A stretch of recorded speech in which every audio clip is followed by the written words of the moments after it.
This is Women in PR, a podcast about inspiring women that have embraced PR and made it shine, changing it for the better every day. It's about mentors, founders, researchers, role models, leaders. I'm Anna Adi. Women in PR is brought to you by Quadriga University of Applied Sciences in Berlin and professionalpodcasts.com. Often, when discussing mechanisms of persuasion, we focus on the message, how it's formulated, what it emphasizes, and what it leaves out.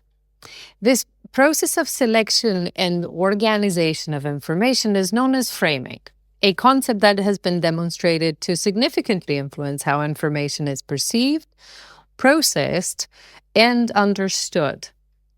In PR and media studies, Robert M. Entman's work on framing theory is particularly influential. Entman defines framing as selecting certain aspects of a perceived reality and making them more salient in communication, more evident. And this process shapes how audiences interpret events and issues by promoting specific problem definitions, interpretations, sometimes causal interpretations, moral evaluations and judgments, and solutions, or as Entman calls them, treatment recommendations.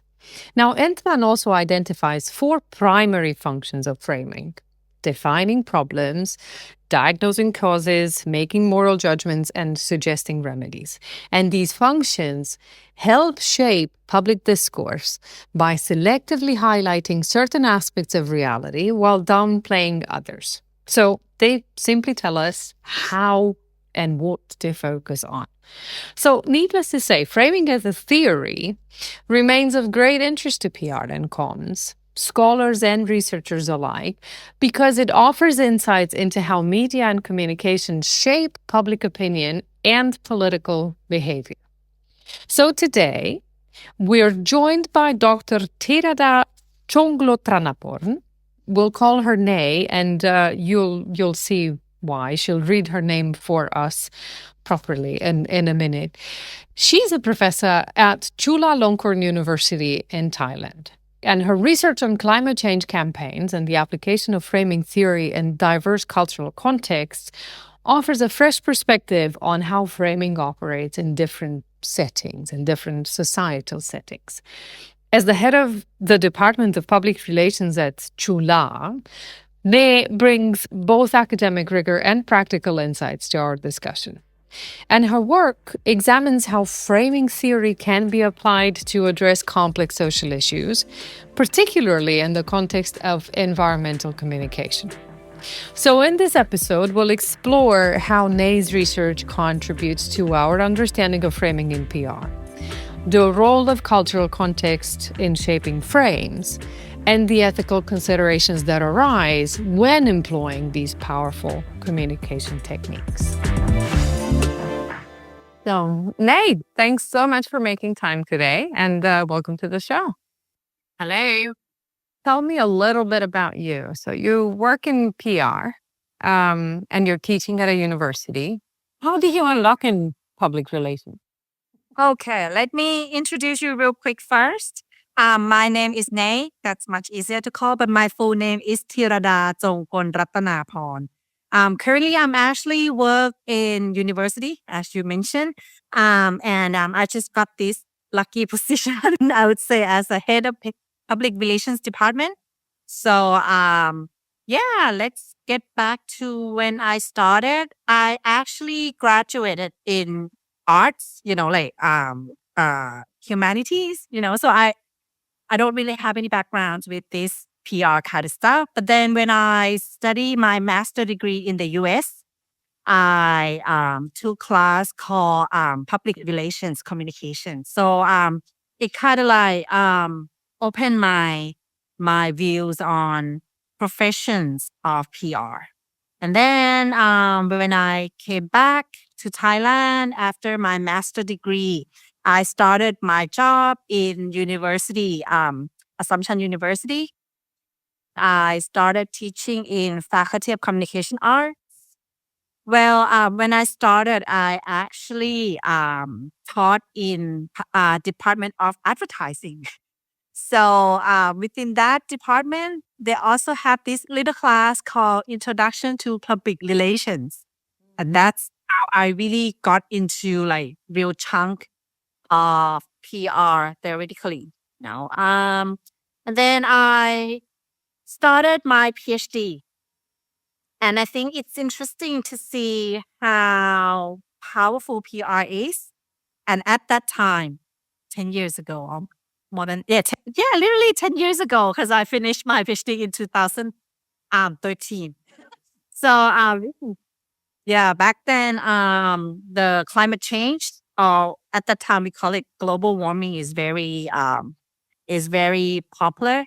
So I really want to see how these environmental campaigns, play a role in society, and that's how I ended up like really working on research on PR. I looked at global warming campaigns and used framing theory plus effectiveness of PR. So looking at like outputs, outcomes, and stuff, and impacts, and see how we should we should reconsider the power of PR campaigns. It's much more powerful than we thought. Yes. Do you remember what you found out? Is it that good filming is a stronger image? Is it has more appeal? Is it remembered better, or is it climate change?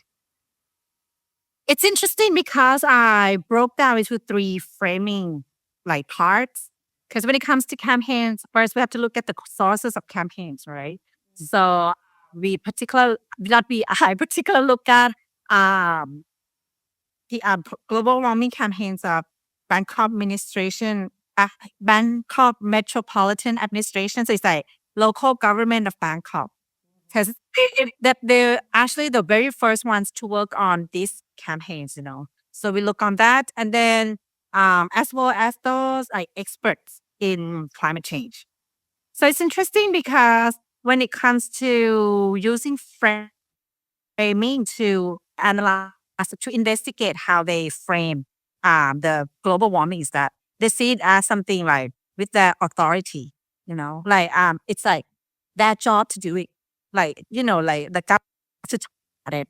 But when we look at the PR campaign execution itself, look at the execution, like their messages, their visual images, uh, as well as talking to the campaigners, it turned out that the messages more like how to say it, like more like informative, like telling people what to do, you know. And last but not least, I also look at our target audience, Bangkokians, Bangkok people. And it turned out that they think it's more like a social issue. Like because 10 years ago we still got King Ramanai, who's very, I would say, who's very influential on sufficient economy. So back then, they kind of like the lay people, they don't really see climate change problem as scientific problem, but more like social problem that we have to take care of this issue because we will help to save the world, we will help to save the environment, and it goes along with the king's teaching, like the sufficient economy.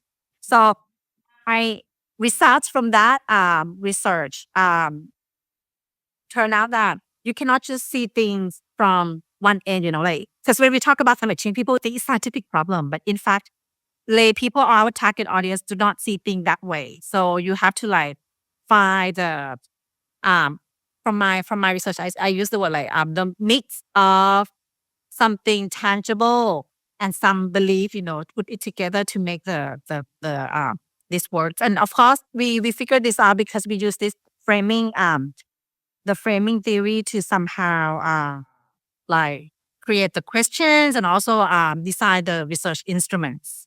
Yeah. Tell me a little bit more. How did you come across framing theory? I mean, framing theory is around at least in communication research since the 90s. but there are precedent in the late 70s and 80s with loads of experiments that were done, usually on text, isn't it? Right. So people were asked exactly as you said it. So for sort of opposing, similar but opposing concepts, or potentially opposing, right? Because you have climate change summons in your mind the idea that something is going to be different, whereas global warming is amplifying this idea of warmth. So you go with one construct, right? I play with this in my classroom, funnily enough, and we'll see what AI comes up with. But we were looking on Google Images, and they do conjure two very different sets, slightly different sets by now, but initially there were two very different sets of images, where global warming was related to the planet and it showed you, a planet on fire. Whereas climate change, it brought you winds and polar bears being extinct. Um, how did you end up looking at framing? And my understanding is that you still continue to do research on framing. It's something that stays very close, right? Of the aftermath of a PhD. The lifelong with framing. Yeah. Because I guess back then I took like coursework in my PhD class, right? And it turned out that everyone would say that only journalists can create these frames. And I was like, no, no, no. No, as a PR person, I was like, no, this is not the only thing. But then, I mean, journalists are not the only group that can actually create these frames. I had to even like my well, I actually went to many advisors, like back then. And first potential advisor, she's actually from journalist department. And when I proposed her this, she said, no, this wouldn't work, because they won't believe that. And that's why I said, okay, I need to prove this, that as a PR campaign, we can actually create this frame and the frame itself can, but in order to also create the perfect framing, you gotta know what kind of frame they already have. So that's why in that sense, I came up with the idea of kind of incorporate framing into PR works, because back then people would see PR as, like information center. Like you only write news, press release and news release, and you use journalists to be the one to create the frame. But I try to say that no, like media relations is only one way of doing it, So I guess I just want to prove something, so that personally and professionally that our PR job can do much more better than people think. And yeah, that is like it can be shown that somehow these PR campaigns, set some kind of thinking in the mindset in people's perception as well. Because as I said, when they say, okay, climate change or global warming here in Thailand, and they somehow talk about sufficient economy as well, it's there in people's mind. So I guess that's when I started, and I still believe in this. Even like Edmund, and actually there's another Professor Helahan. He's also works on this, and I guess we I'm not gonna say I and him together, but more like we try to say that PR works are more powerful than you think. Yeah. So I also apply these for another project called No Dam. So No Dam is a small, I would say, it's not really a PR campaign, but it's a fight of one person. But from investigating and analyzing what he did, it's exactly the PR works. And this is exactly how he apply PR tools and eventually create some mindset and became a successful case. So I also did that um article on No Dam. It's the protest against the construction of the dam in a province here in Thailand. So that's another interesting case as well. So tell me a little bit more about this. I mean, let's go back. When you say framing, what do you exactly mean? I mean, you and I maybe, partly theorists and working in academia, this is known to us. But what is framing, and how do you go about it uh, as a practitioner?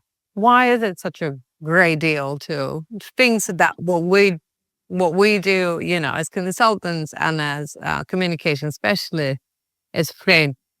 It has a bad ring to it, right? Framing comes from crime stories when somebody is accused of something wrong, isn't it?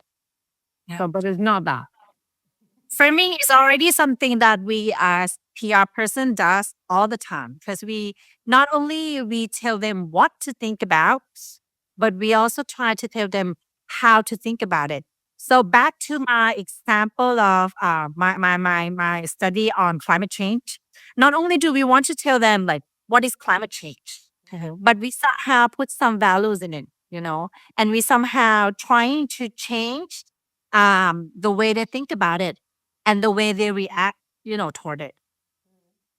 So it's already something that we do. And I guess we probably just do it automatically due to the objectives, whatever. But once you come back to this word framing, you can see that what you do can create this certain mindset or certain canvas in your target audience minds. And that's the important of how PR should be aware that you can not only focus on what you have to say, because once your framing doesn't fit the framing of your target audience, it wouldn't work. See, because most of the time when we do communication, or in our case, on PR, we most of the time we know our target audience like demographically, and we know the message, and I don't know, probably socially or even like from the corporate, but we don't really see it underneath, like, okay, what is the framing that they think about this thing? And if we want to talk about this thing, how we would fit that framing into the, frame as well. So that's how I see the process is framing. But you gotta understand the frames, within the minds of your target audience, and you gotta design your frames to fit that frames. So that's I guess the whole process. So how do we do that? So for a communication practitioner, because you spoke about messages, how do we go and identify frames? And how do we go? Because it sounds like a craft, right? It sounds like something that you can definitely create, that you can plan, that you can measure. Tell me a little bit more. How do you see from your work and your studies? How can that be transferred into the real world, and practitioners can use that, more consciously in a thing. Definitely. I'll just use the example from my work because I work on this climate change, right? And speaking of frames in climate change, you got to understand how the experts and you yourself as campaigners or even like your clients see it. So that's from the sources of framing. So speaking of the old term, you are the sender, right? You are the one trying to send this out. You gotta understand how you see it first.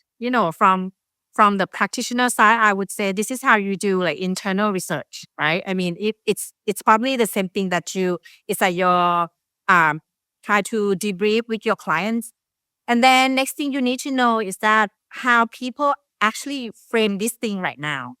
So you can take a look at the messages out there about the same thing and how other agencies, how other actors are trying to frame this through, the communication tools. And last but not least, before you start designing, you gotta have to see the frames of your target audience. So this part is tricky because most of the time, as I said, Anna, when we do the PR research or even marketing research, we conveniently we pretty much focus on their lifestyle, like all those fancy words like customer journey and stuff. But I guess when it comes to PR or like PR management, issue management, that stuff, you need to know how they see this, how they frame what kind of frame they have toward this particular issue. Okay. So I just want to use another example, and this is our pride of Thailand. We just got this Cannes Lion. for the PR campaign called Let Her Grow. I'm not sure. Like you can also like add on. Let Her Grow is Dove campaign. Because here in Thailand, we have this like long time tradition on cutting hair. Like you have to have certain like hair tall, to go to school. And this is that be like forever like traditional conservative rules in school, right? So Dove from this Edelman is actually PR company apparently, right? So they try to figure like, if you want to talk about hair, you want to talk about beauty hair. Here in Thailand, like most of the campaign would focus on like real beauty and true beauty, right? But here in Thailand, we actually still need to fight for our beauty.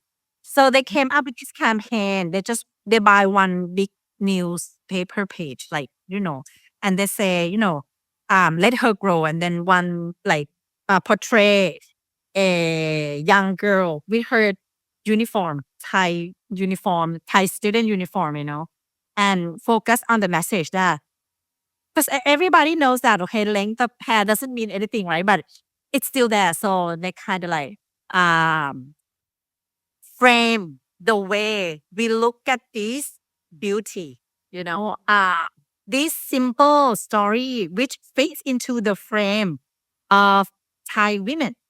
You see what I mean? So it's important to know, like, even you got this global campaign from, of course, like, from Dove. Dove is like very big corporate, right? Even you got this kind of like brief from your headquarters. We need to talk about this true beauty. We need to talk about diversity, diverse beauty, whatever.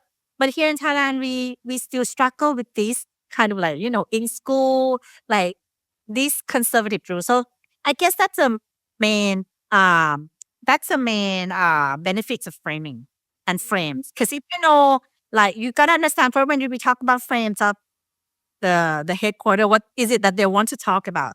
The beauty, whatever, beauty standard. Oh, it's beauty standard, right? And then with Thai culture, with Thai target audience, and it's so interesting that it won the international award. And it's so even interesting that some of the school changed their rules accordingly.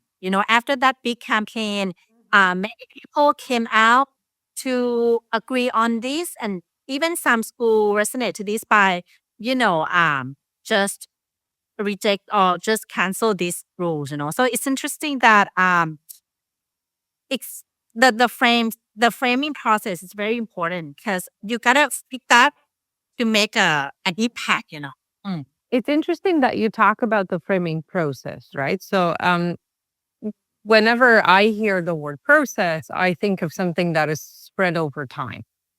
Um, right. So in this case, if you talk about framing process, and it's interesting that one of the other things that you've mentioned, you said, what are the messages out there? How do people see this? So what I take from our conversation and your examples, there are two things. One is that framing is very much working as a theory into the perception realm. That's what I understand, right? So they are very, very well, not necessarily qualitative, but rather subjective, right? So the Walter Lippmann sort of the world in our heads is not necessarily the same when the life in somebody else's head. So that's though makes it quite fit in a sense with PR's work, because reputation again is something in other people's head, is nothing that we work on, right? But what's interesting from what you're saying is that unlike reputation that we, at least in my view, we cannot manage, right? Because if it's in somebody else's people's heads, unless you can get in there and do things, it's not a direct transition. But with frames, you bring them into a process into a marketplace of sorts, right? You bring them into a debate. So these images start to metaphorically speak to one another, either compete with one another. And so this is why when you say process, there's time for me. And so then you have different sort of frames, right? You've mentioned Dove in this case, where with exactly pictures, but they're mental pictures, they're words, not necessarily pictures, right? Until we get to put into pictures, it's still pictures in our heads that we need to use words to get there. But I think that if that's the case, if I were a communication practitioner, I would try to think that there are sort of different sorts of frames. That in this case, you mentioned diversity and inclusion, right? So we talk about um, beauty standards. This is a very, very big frame, but that is culturally dependent, right? So then what you've done, you brought cultural specificity to something that might be this, unifying as a concept throughout. We talk about beauty in many different countries. Yet, yet what we hold as beautiful, what we see as beautiful, is that either socially constructed or culturally dependent. And that's why you've managed to underpin.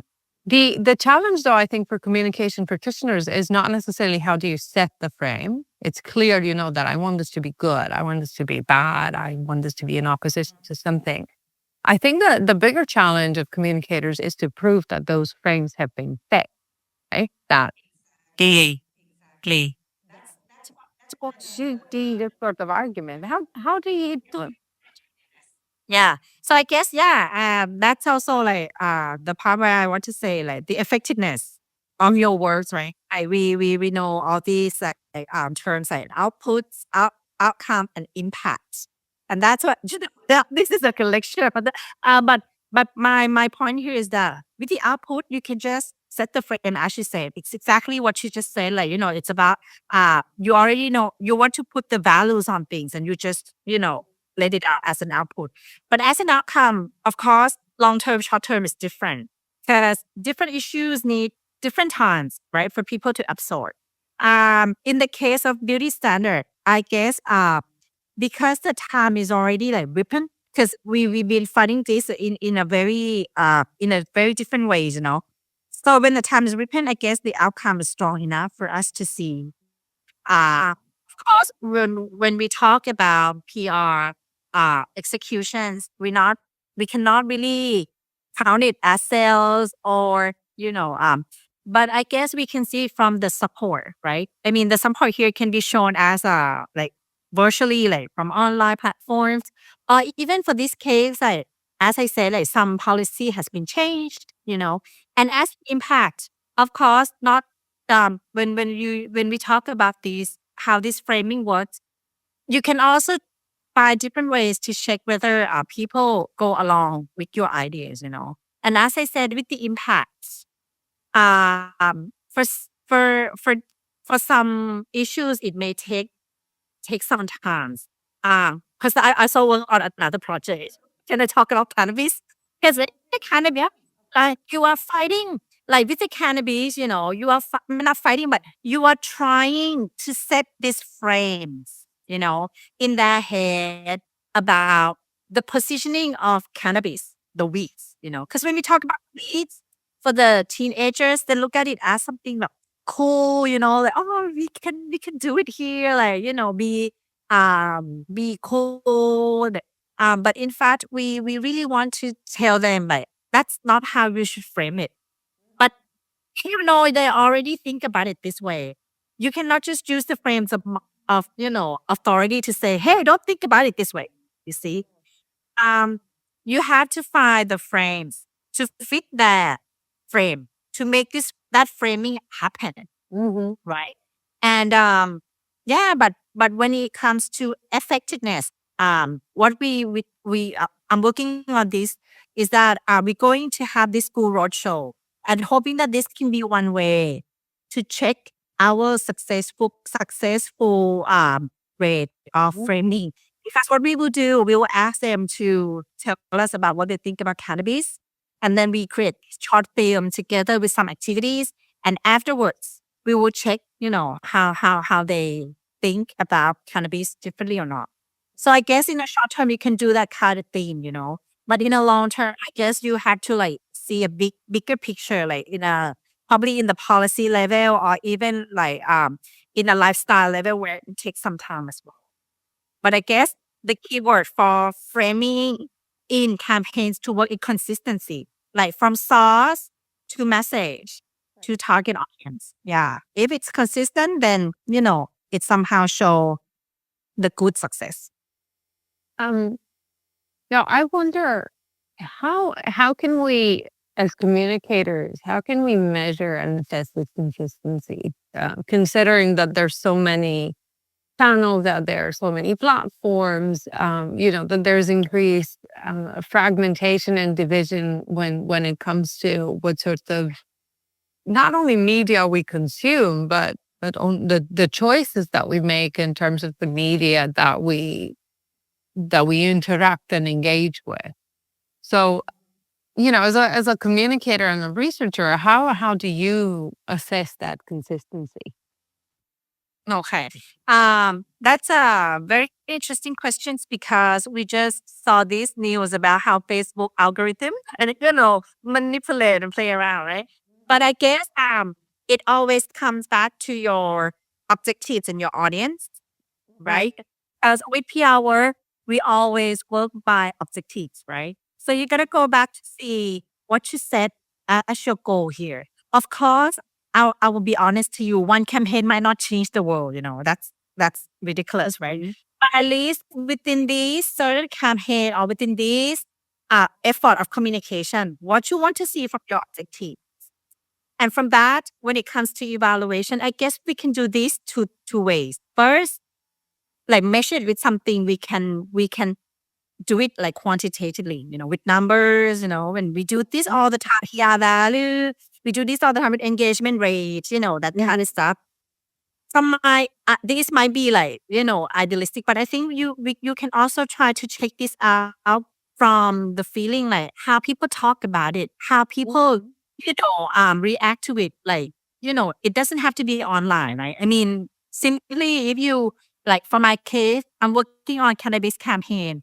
If I want to check, I probably like, just randomly ask some of my kids' friends or, how they think about it and see whether it won't go that far, like that much as you want.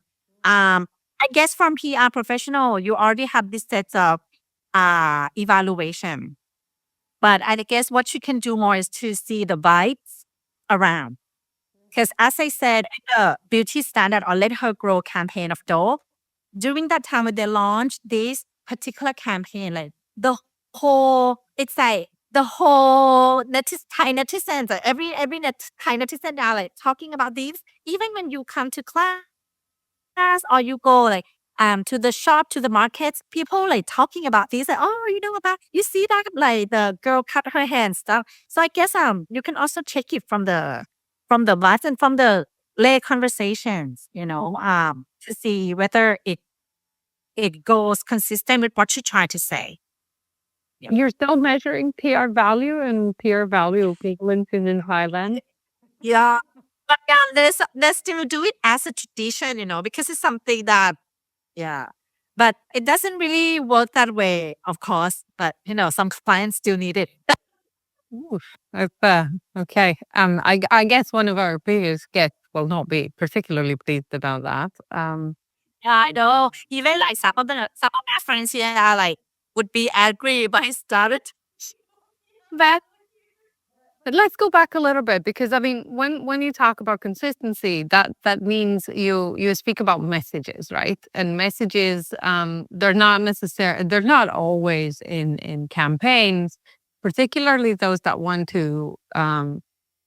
us to think differently. Let's say not necessarily change, but rather particularly those campaigns where we want to encourage others to think differently about social issues. Know. You're not necessarily using only jingles and slogans, one sentence slogan.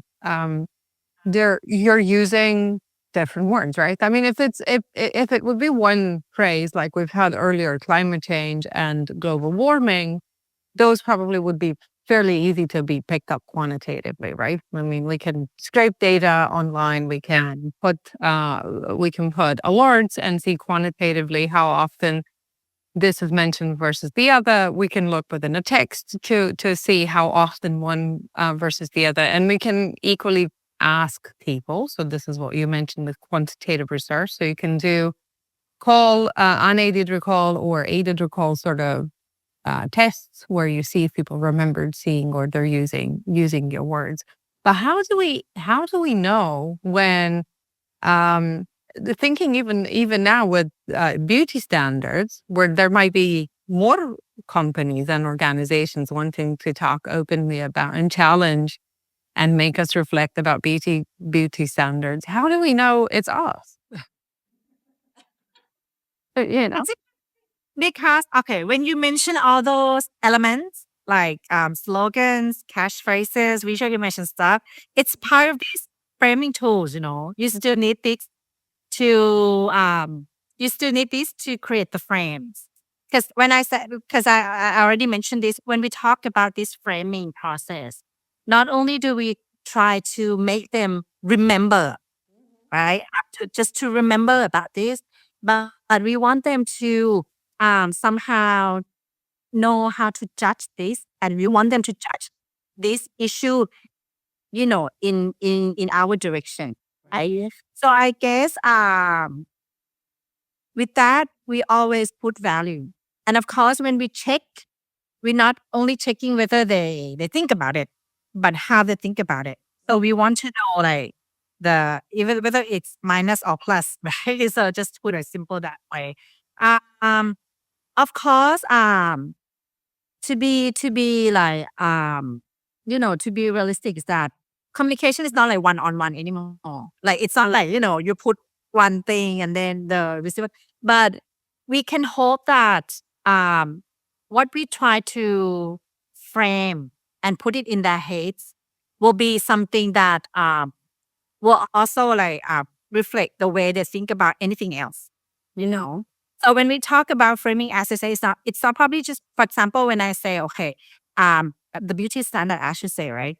Um, when we talk about beauty standard, in one country may portray it from the different generations, but here in Canada, we portray it from this school rules of cutting hair, right? And from that, I guess from the framing process to make it work, it's not that we want them to remember that haircuts, but we want them to, how to put it, install these frames of how you see beauty standard, you know. And this visual image and messages try to set up the way they think about it and how they should put value into this matter, right? So with beauty standard, in some country might say, you know, it doesn't matter what your age is, you are all beautiful. But here in Thailand, we just want to say that the beauty standard cannot, you know, cannot be what you call it, controlled. Like the freedom is a beauty standard. You know what I mean? So it's not exactly like the picture of that girls, or even like the words are not exactly what we try to have them remember, but it's something that a part of this framing process. It's an element that um what you call it, like provoke, you know, how they think about this. So it has to be somehow interesting, vivid, right? To have them look at it. But somehow I should also like encourage them to think more about this in the way you want them to. So in that case, I guess to see whether it's working or not in their heads. I guess you still have to come back to see like how they react, or you know, those simple tools might work.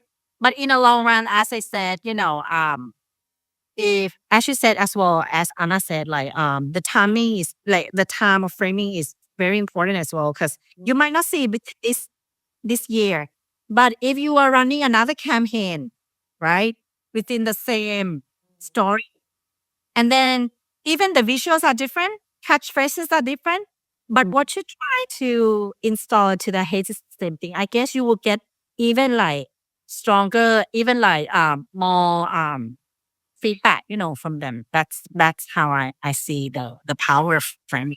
Right. So it's interesting. I mean, we're going back to time.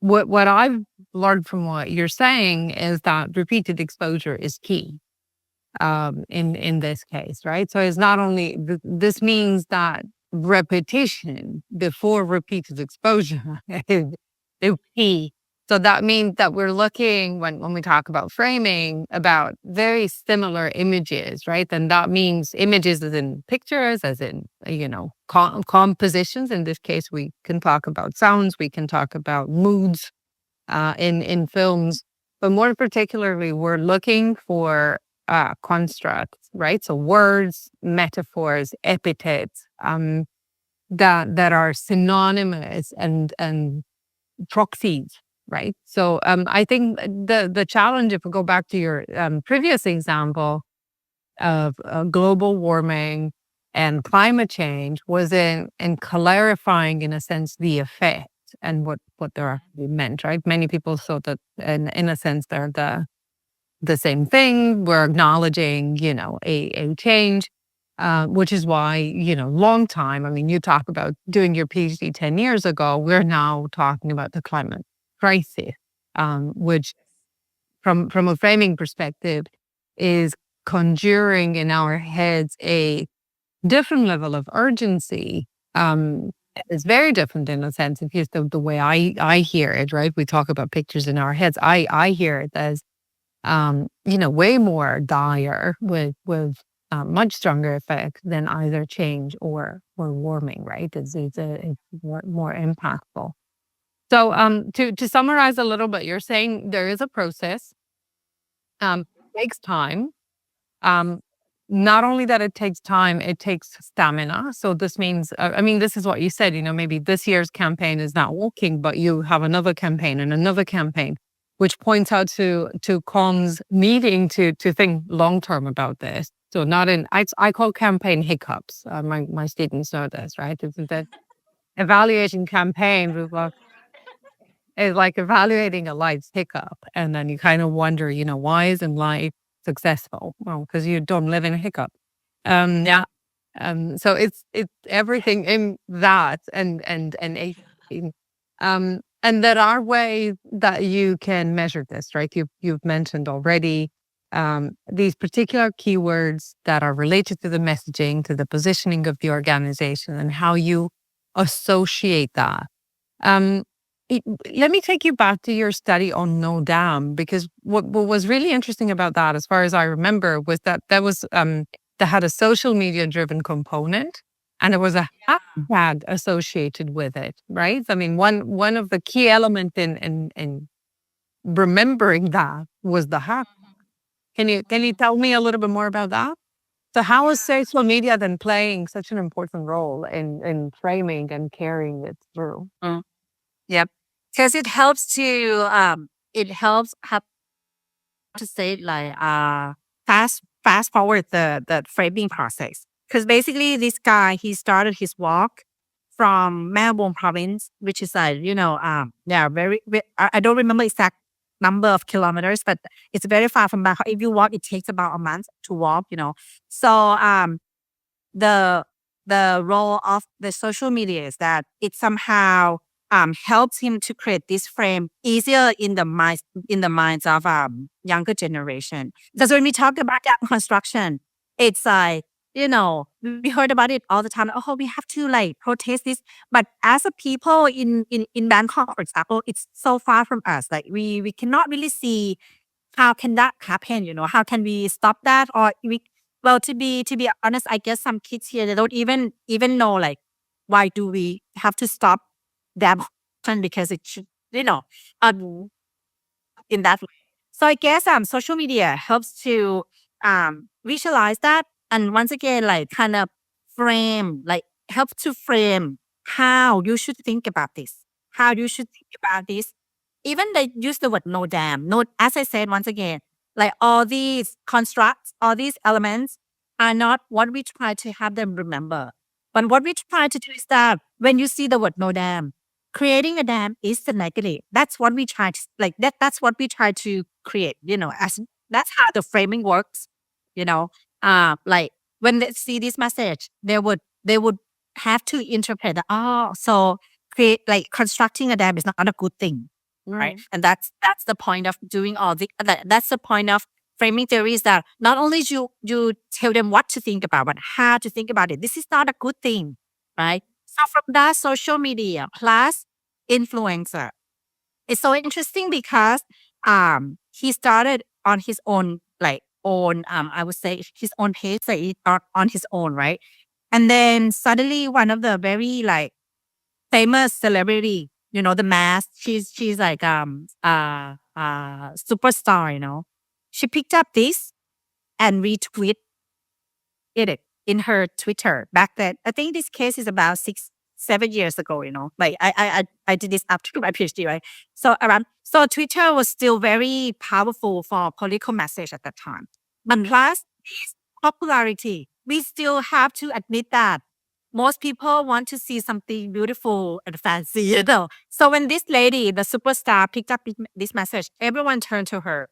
And then everyone started to follow this guy who's, fighting for this dam construction.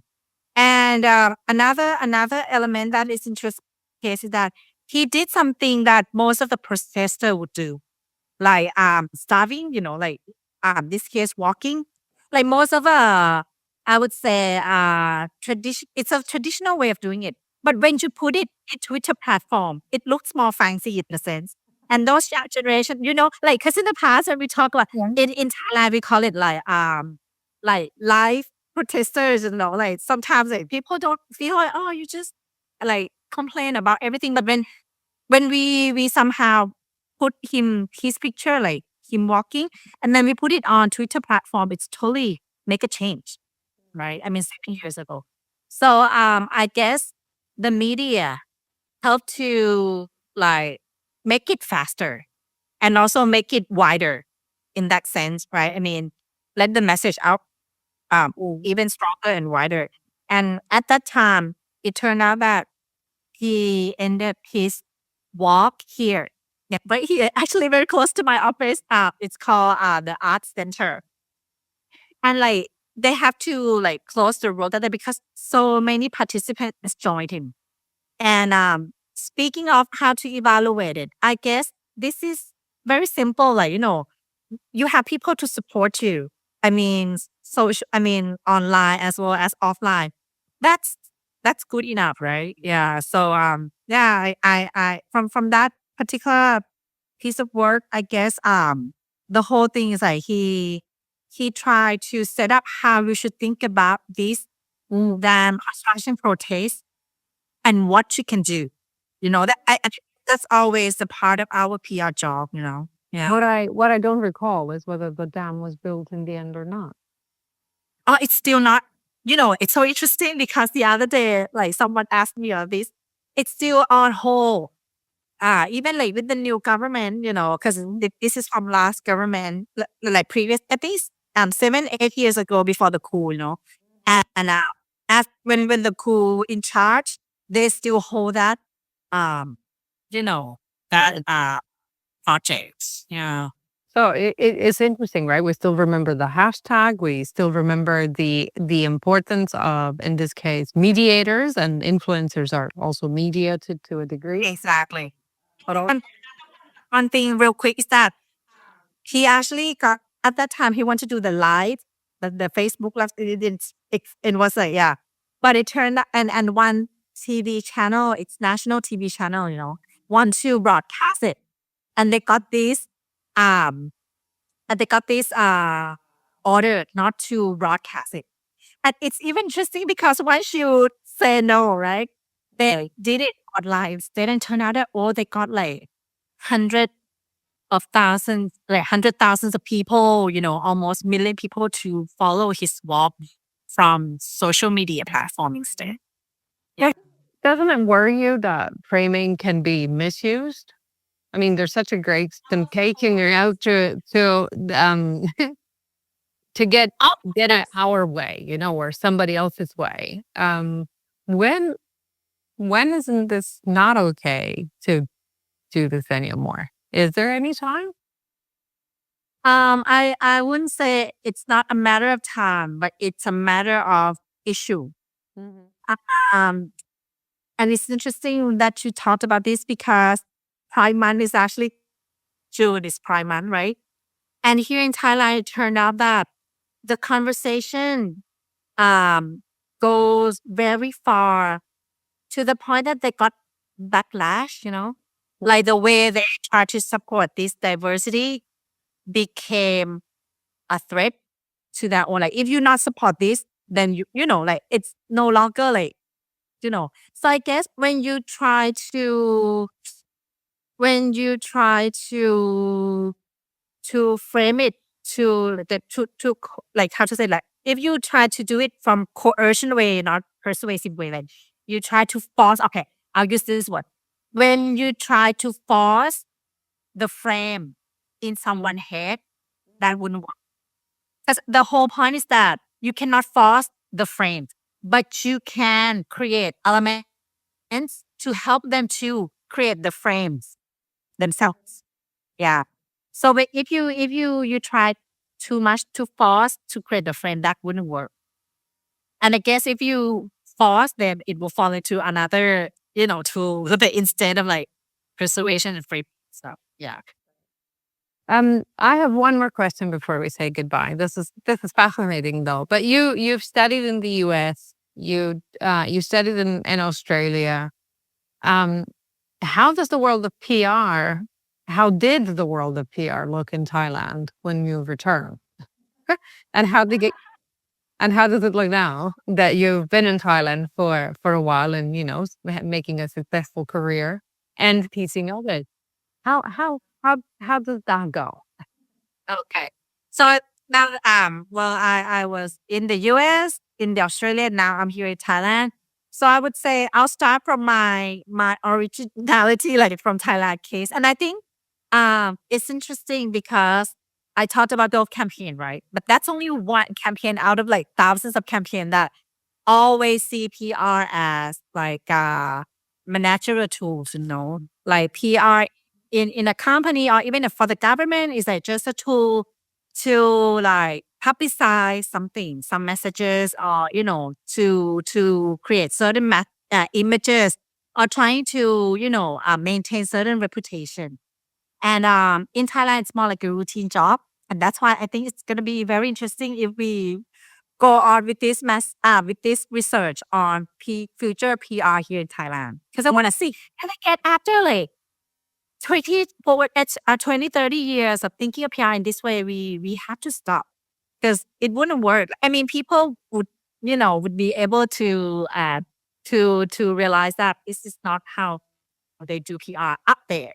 So speaking of up there, in the US, I was in US like 2000, 2002, 2000. So it's like 20 years ago, Back then, I would say when I was in class learning about this PR job, it's more like a professional standard. They try to, from my point of view, back then it was like they try to standardize the professions. Like there's certain things you have to do. For example, back then I had to come up with a campaign for merging company. Like at that time it was Disney and uh HP. It's so long time ago. But anyway, my point is, at that time PR seems like you have to follow certain things to complete your PR job. Like as a PR, as a person, you have to do this. As a job, you have to do this, that kind of stuff. But in Australia, 10 years afterwards, I have a chance to actually sit in class with a person who run this campaign Earth Hour, you know. And he's actually from PR, like communication agencies. And it's interesting that in Sydney, in Australia at the time, he said PR is actually something, you can do as a mechanism, something that you can use for a change. So with his Earth Out campaign, so he used that particular time. But so it's very common and it's very typical way of doing campaign. Like you got the right time to do certain thing, right? So he chose this kind of tactics from PR, from communication viewpoint to create this Out, like turn off the light. And it turned out that, he sees this PR works to be very powerful that to the point where he thinks that if you use it in the right way, it can create some change. So that's, how I see PR from different uh, views. Yeah. So how is it now that you're back in Thailand? I mean, you said that it's a routine, but I guess when I come back to Thailand, that's when I think we need to do more than just publicize, of course. And we go too far from publicize era already. But here kind of still stuck to that. So we need to find some kind of way to, I guess, in the uh, private sectors, they're very fast on this. They're part of this PRCA globally. They work with the multinational corporate, But from our government, I think we need to revisit how they see PR job and how the government themselves as the clients see how they should do the PR. Yes. Interesting. Nay, thank you so very much. So we'll take back into the daily job and build it into both the insight, measurement, and evaluation process. I mean, it's something ongoing. Isn't it fun, when you realize that the stuff that you do for a living that people might think it's academic actually has day-to-day application? Yeah. And now that we talk about it, I think it's hope it's useful for those listeners as well. Thank you so much, Anna, for having me today. I really appreciate it. Thanks so much. Thanks for online. So there you have it. Nay's insights into framing theory and cultural specificity in PR campaigns echo themes we've explored with many other guests, practitioners and academics alike. They show again and again how important it is to understand diverse contexts and how, sadly still, we assume that PR comms do that by default. PR can contribute, even influence social change. And Nay's research on the No Dam project shows how that can be achieved in a thoughtful, reflective, and ethical manner. Now, here's a quick update. We've recorded this episode with Nay in June 2023. Since then, Nay has continued her influential work as head of the Department of Public Relations at Chulalongkorn University, and she's still shaping the future of PR and research in Thailand. Do make sure you read her work. You can find her on Google Scholar. Women in PR is brought to you by Quadriga University of Applied Sciences and professionalpodcasts.com. To learn more about the show and my guests, do check out the show notes. I do have show notes now. And if you like the show, please do share it. Now, if you have comments and suggestions, you can find me on LinkedIn or Instagram. Yes, I've moved from Twitter. I am on Instagram. I am Anna Adi. Thank you for listening, and till next time.